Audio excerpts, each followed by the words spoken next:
If you ever try to scale cold email campaigns, then you probably know that launching an initial campaign and scaling it and actually making it sustainable are two completely different things. And in today's video, I'm going to show you everything that you need to know to make your cold email campaigns work at scale. If you don't know me, my name is Jovan and I've helped over 300 companies book thousands of sales calls. I use AI and cold email to book hundreds of sales calls for my own agency, and I've also built an all-in-one AI cold email platform called Prospi. Now, the first thing that we need to understand is that cold email scales linearly. Unlike other marketing channels like content and paid ads, for example, paid ads, usually the results get worse as you start scaling. With content, it takes a lot of time. It's usually exponential growth. And with cold email, it's a completely different story. For example, let's say we only send 100 emails and we receive one positive reply. The only way and the easiest way for us to get 5 replies is to actually send 500 emails.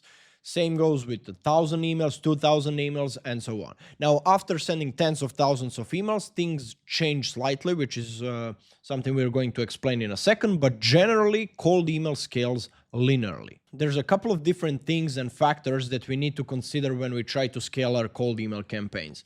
First of all, it means that we need to send way more emails consistently across multiple campaigns at once. It means that we sometimes need to expand into new verticals and test different offers, because let's say you only have 5,000 leads in your ICP and you can contact all those people in a month, which means if you want to scale cold outreach, you need to find a way to work with different ICPs, different verticals, or present different offers to your target audience. The next one would be maintaining personalization. Especially if you want to send thousands of emails, you need to find a way to personalize all those emails at scale.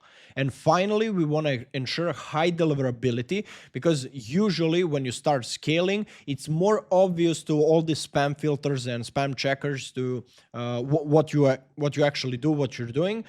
So we need to be extra careful if we plan to send thousands of emails. These are some things that we need to consider, but of course, all of them come with some challenges. For example, with deliverability, scaling requires managing multiple accounts, warming up all the domains and everything. Similar to if you have a proper infrastructure for the initial campaign, you can't skip the steps if you plan to scale. You need to do the exact same process all over again. The next one is personalization. Of course, if you're trying to scale your outreach by hiring more VAs to personalize your intro lines or subject lines and so on, you're definitely going to fail. So you need to find a way to use modern tech and AI tools to actually make this reasonable at scale. And finally, expanding into new markets. This may be something that essentially for you means you need to step out of your comfort zone, maybe try different audiences, different targets, and so on. And for each new target audience, you definitely need to craft a unique message and offer, because of course you can't send the exact same message to all the different industries, company sizes, and so on. So these are some things that we need to overcome if we want to scale our campaigns. First of all, infrastructure. To grow effectively, you need solid foundations to ensure high deliverability. This makes sure that your emails are actually landing in the primary inbox and not spam folder. And secondly, you need stable sending accounts and domains. At scale, it can become quite a difficult job to keep track of all the domains, how they're performing, and so on. To give you an example, I believe at the moment we have around 200 domains and 600 email accounts. So you definitely need a system and processes in place to make sure that all of that is actually working properly, it's regularly tested, and so on. When it comes to different verticals, these are my 3 steps that I usually suggest. The first one is start with similar verticals. So, for example, you want to look for related industries that share similar pain points. For example, if you had success targeting marketing agencies, you may try to expand into design agencies or similar. It's usually easier if you change your positioning and messaging and ICP slightly, rather than doing a 180-degree change where you, for example, start working with marketing agencies and then you go straight to I don't know, construction companies or something like that. So that's the first step. Start with similar verticals. The second one would be tailor messaging to each vertical. As I said, you can't send the exact same message to every single person on the planet. What you need to do instead is to find a unique angle that works the best for that specific vertical or that specific industry. For example, for SaaS companies, you could focus on user retention, and for e-commerce, you can highlight reducing cart abandonment, which is pretty similar, but you see how we adjusted the messaging, we adjusted the pain point based on the industry that we are targeting and that we are focusing on. And lastly, you need to use case studies and social proof from similar verticals. For example, if you want to expand to a new market, you should always try to to make case studies and social proof as relevant to them as possible.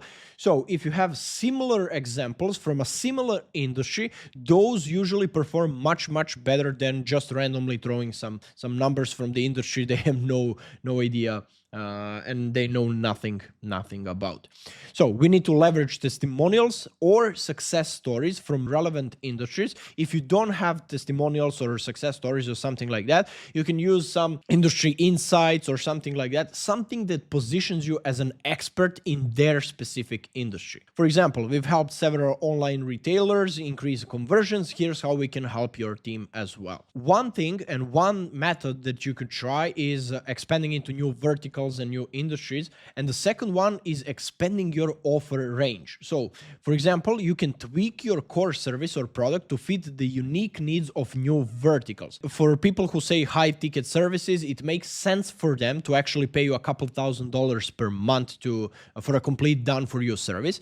But for example, for SaaS companies who don't have high ticket services, they sell like $50 or $100 per month packages. It doesn't make sense for them to pay thousands of dollars, and their end goal is not booking calls, but for example, generating free signups on the platform.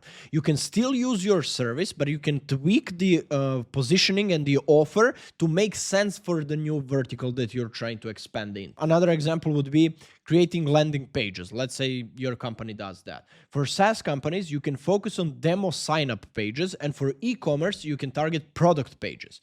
Now, these are similar, but you see how adjusted messaging makes the entire message and cold email much more relevant to that specific industry. So that's what we want to achieve when we expand our offers. Here's a couple of steps how you can test new markets. First, you need to start with a small campaign. You start with a small list of leads to test if this new market and ICP or audience actually resonates with your messaging. Example would be test your campaign in 2 new industries, legal tech and real estate SaaS, and see where the highest engagement comes from. This is the initial batch. So during that test, what we do is we track key metrics. Now, a lot of people focus on open rates or reply rates and stuff like that. Reply rates are important, but what you should actually focus on is conversion rate or positive reply rate. So these are some example metrics or benchmarks. For example, you should aim for the reply rate to be between 1.5 and 3%, and positive reply rate should be between 30 and 50%. So that's the second thing that we do after we start to build a small list and a small campaign. And finally, we want to use A/B testing method on messaging itself. So we need to test different hooks or intro sentences, different pain points, call to actions, and so on. So these are 3 core steps that you need to implement when you plan on expanding into new markets. To sum it up, in total, there's 5 steps that you need to take if you want to scale your cold email campaigns. The first one is prepare your infrastructure for success, meaning the same way that you set up, assuming that you set up the initial infrastructure properly, that same thing, that same process needs to happen again when you try to scale. The same domain configuration, account configuration, warm-up period, everything needs to be set up properly, even after a couple of months for the new batch of domains, accounts, and so on. So the first one is deliverability or infrastructure setup. The second one would be expand thoughtfully across verticals and offers. So you want to make sure to test new verticals, try to start with the similar ones to your current ICP, and test different offers and try to adapt them to the new target audience that you're targeting. Test before expanding. Of course, you don't want to send 10,000 leads in the first, contact 10,000 leads in the first month if you have no idea if that industry is right for you. You want to create a campaign maybe of 1,000 or 2,000 leads, and then test, see how it's performing, and then based on the results actually decide which direction you want to go into. Maintain deliverability while scaling.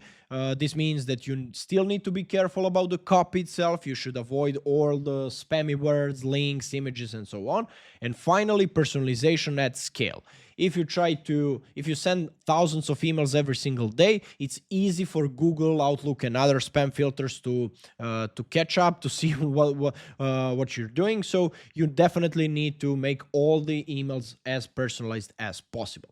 So if you follow all these steps, I guarantee you, if your cold email campaigns work on a small sample, they're still going to work on a much larger scale. And these are all the steps that we are currently using and implementing to make sure that we can target and reach out to thousands of leads every single day. So I hope this video was useful, and if you're interested in learning more and figuring out how to actually make your cold email system scalable and profitable, then make sure to subscribe to the channel, because I'll be posting videos like this every single week.